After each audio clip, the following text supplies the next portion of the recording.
C'est un coup dur pour les Léopards de la RDC. L'attaquant de Crystal Palace, Jean-Philippe Mateta, a tourné les dos à la sélection nationale de la RDC au profit de la France. Les tout-puissants Mazembe enchaînent les Corbeaux se portent bien. Vecleb et Lupopo se livrent une bataille sans merci. La course vers les titres de la Premier League s'annonce très palpitante entre la formation de Manchester City et celle d'Arsenal. 20 ans plus tard, les Gunners rêvent soulever cette couronne. Todembo Kifarini rejoint la formation de l'AS Nyuki de Butembo. Messieurs, mesdames, bonjour et bienvenue dans Total Sport.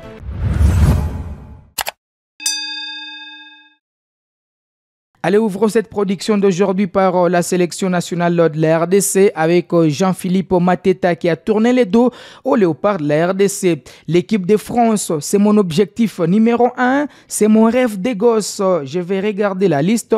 Les Bleus, c'est très important pour moi. Je ne vais pas cacher. Je pense à l'héros, a déclaré au journal L'équipe, une déclaration qui a divisé la toile, surtout pour les sympathisants de la sélection nationale qui attendaient Jean-Philippe Mateta dans la tanière des Léopards. Donc, l'attaquant de Crystal Palace a tourné les dos à la sélection nationale de la RDC. D'ailleurs, c'est sa meilleure saison avec l'équipe de Crystal Palace.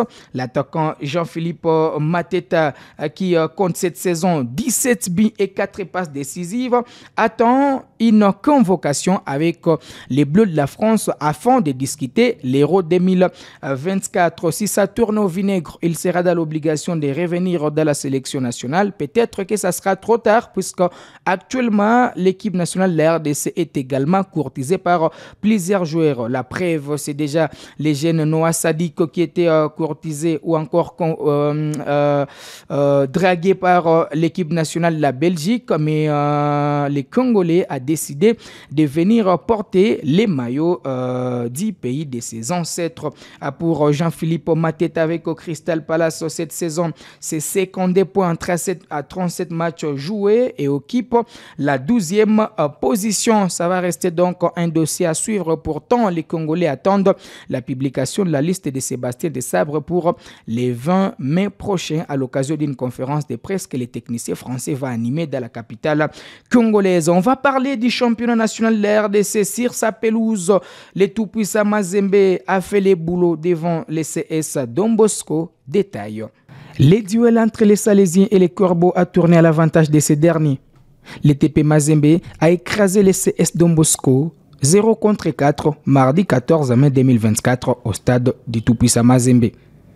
Après leur triomphe dans les classiques congolais devant l'AS Vecleb de Kinshasa 3 buts à brosse, les Badiangwena du tout-puissant Mazembe de Lubumbashi ont écrasé Don Bosco. Le TP Mazembe a fait un pas de plus vers les titres du championnat national. En début de partie, Philippe Kinzumbi remouait la défense adverse sans se montrer adroit devant les buts. Oscar Kabuito et Boubacar Ainikoye n'ont pas trouvé la faille sur les occasions. Vers la fin du premier acte, Oscar Kabuito a débloqué la situation. Sur une balle non maîtrisée par les gardiens de Don Bosco, l'attaquant a ouvert les scores à la 39e minute. En deuxième période, les entrées de quelques joueurs des changements d'air effectués par Lamine Diaye ont donné du tonus à la ligne offensive des Corbeaux. Philippe Traoré doublait les scores à la 68e minute après une combinaison entre Kabuito et Jean Diouf. Philippe Kinzumbi obtenait un penalty après une faute de Banza Kibawa. Carton rouge pour les défenseurs des Salésiens. Philippe Traoré prenait à contre-pied les gardiens Mouyeye Roubemba pour planter son 22e but en championnat à la 80e minute. Jean Diouf s'invitait à la fête avec une 4e réalisation à la 86e minute pour faire couler Don Bosco. 26 points pour Mazembe en play-off, solide leader au tableau de pondération. Don Bosco s'arrête après sa victoire sur Lubumbashi Sport. Les Bleus et Blancs comptent 8 points, ils sont 6e au classement. Allez, Mazembe va rester à la 3e position, suivi par l'équipe avec désormais 26 points, suivi par Maniema Union 23 points. Les deux équipes, on ne lâche rien pour en tout cas les sacres de cette compétition, cette saison.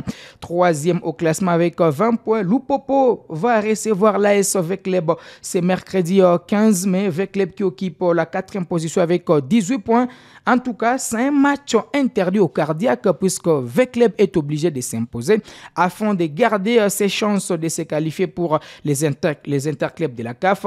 Lupopo est aussi dans l'obligation de gagner ce match afin de consolider sa 3e position, synonyme d'une qualification en Coupe de la Confédération de la CAF. L'entraîneur de la SV Club croit fermement à la victoire. Je vais vous proposer de les suivre lors de la conférence de presse d'avant-match. En tout cas dans le match. Vous savez, quand on est entraîneur, en tout cas dans ce métier, si on croit pas aux victoires, il faut pas faire ce métier-là.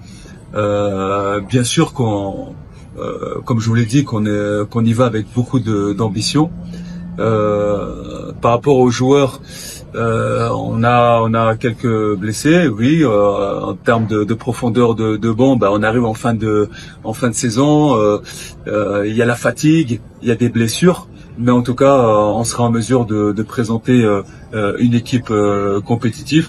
Et comme je dis, ceux qui n'ont pas beaucoup joué depuis le début de saison, ils auront à cœur de montrer aux coachs qu'ils sont capables de tenir ce poste. Mais tout ce que je peux vous dire, c'est que demain, on ne viendra pas avec pas d'ambition. On va venir avec d'ambition parce qu'on est dos au mur. Et on vient pour mettre en difficulté cette équipe de Lupopo. Écoutez, c'est effectivement Jonathan est sorti à la 40e. Il est en soins. On est en train de tout faire pour pouvoir l'avoir demain. J'attends des bonnes nouvelles de notre département médical. On espère que, en tout cas, demain il fera partie du match, puisque, comme vous savez, c'est un joueur très important. Vous l'avez vu hier, pendant pratiquement 40 minutes, il a mis en difficulté cette défense de TP Mazembe. Donc forcément, si on l'a demain avec nous, ça sera vraiment une plus-value pour V-Club. Allez, son homologue Mohamed Magasuba compte aborder ces matchs comme une finale. Voilà pourquoi je le disais. En tout cas, c'est une finale avant la lettre. Magasuba est aussi dans cet extrait choisi par Kivu Morning Post TV lors de la conférence de presse d'avant-match. Lupopo n'a jamais eu de match facile et n'aura jamais de match facile. Donc nous, déjà, tous les matchs, nous les avons joués à fond parce qu'on n'a jamais eu de cadeau et on ne compte pas sur le cadeau. Donc nous partons avec nos armes et nos arguments devant tous les adversaires et devant le club. Je crois que ce serait pareil. Contre Lupopo, ça va pas être facile, puisque Lupopo, vous connaissez, fait partie des ténors aussi de ce championnat. Comme je l'ai dit, il nous reste 6 points. Et tâchons de grappiller le maximum de points, parce que tant qu'il y a de la vie, il y a de l'espoir. Et en tout cas, comme je vous l'ai dit, V-Club ne s'avouera pas vaincu. On va jouer notre va-tout jusqu'au bout et on fera le bilan à la fin. D'abord, quand vous placez le Lupopo à la 3e place, il faut aussi dire qu'il y a des matchs à moins. C'est ce qui est important surtout. Mais chaque fois, on fait le classement, on ne tient pas compte des matchs à moins, des matchs à plus. Bon, moi je dis que c'est un faux calcul. Le vrai calcul, c'est qu'il y a des matchs devant nous, il faut les jouer, il faut les gagner. On ne viendra pas avec pas d'ambition, on va venir avec d'ambition parce qu'on est dos au mur et on vient pour mettre en difficulté cette équipe de Lupopo. Il y a encore l'infirmerie, il y a des gens. Donc, ça veut dire que nous allons faire avec, comme je l'ai toujours dit, on va faire avec ce qu'on a. Mais il faut qu'on sache que le grand complet, nous ne sommes pas au grand complet. Depuis un certain nombre de temps, l'équipe est en train de jouer sans son effectif au grand complet. Avant même d'aborder le puissant Mazembe, parce que vous avez vu, dans l'axe central, on avait 2 grands absents. Donc on a tout le temps eu des absents depuis que... Allez, au classement partiel, Mazembe reste en tête avec 26 points. Maniema Inyo deuxième avec 23 points. Lupopo troisième avec 20 points.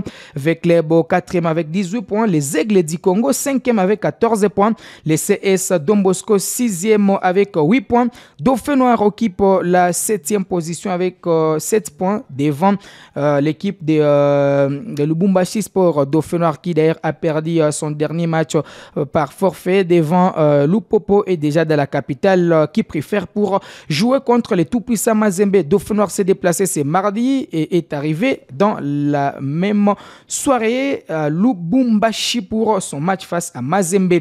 Mazembe qui va d'ailleurs jouer les matchs d'ouverture de la Coupe du Congo. C'est jeudi contre les FC Nouvelle Vie Bomoko au stade Tata Raphaël. La conférence de presse est prévue, c'est mercredi. On va parler certainement du football de la province du Nord Kivu. C'était un secret de Polichinelle, c'est désormais officiel. L'entraîneur congolais Todembo Kifarini va conduire le staff technique de l'AS Nyuki de Butembo pour une nouvelle aventure. Les techniciens congolais à fin un contrat d'une saison avec les multisystèmes avec l'objectif de faire renaître l'AS Nyuki de Butembo. L'ancien entraîneur de l'AS du Daring Club Virunga passé sur les bancs de l'AS Nyuki ou encore des Shosport arrive dans une maison qu'il maîtrise très bien. Todembo Kifarini a dirigé dans le passé l'AS Nyuki. Après au moins 5 ans, il est de retour dans la famille vert et noir de Butembo. En tout cas, bonne chance à Todé Farini pour cette nouvelle aventure. Nyuki déjà annonce les couleurs de la nouvelle saison avec l'arrivée de Todembo Kifarini, mais également l'arrivée d'un nouveau comité qui dirige désormais l'équipe de Butembo. On va parler football avec les championnats nationaux de football féminin dans la partie est du pays. C'est mardi, 4 matchs pour le début de la phase retour étaient au programme au stade de l'Unité. Les DF Boueremana s'est imposé 7 contre 3, allez-je dire, devant à force des filles. Après 3 partout lors de la première période, les dames du territoire de Massissi ont fait preuve d'une efficacité redoutable devant l'équipe du Sud Kivu, vice-championne de la dernière édition du championnat national. Le DC Boueremana est bien parti pour se qualifier pour la phase finale qui est prévue à Kolwezi. Lors de la deuxième sortie, l'AS Kabasha de Goma s'est imposé devant Okapi 1-0. Kabasha garde également ses chances de se qualifier. Et puis Interstar de Kisangani a créé la sensation en dominant la formation des 11 rapide sur la note d'1-0. Pourtant, 11 rapide, c'est l'équipe qui regorge la meilleure vitesse de la compétition, mais également leader au classement partiel. Et puis lors du dernier match, Ouragan s'est imposé devant l'AC Kapako sur la note de début Zabros. On va finir avec les championnats provinciaux du Nord qui va déparler, bien sûr, de l'Europe.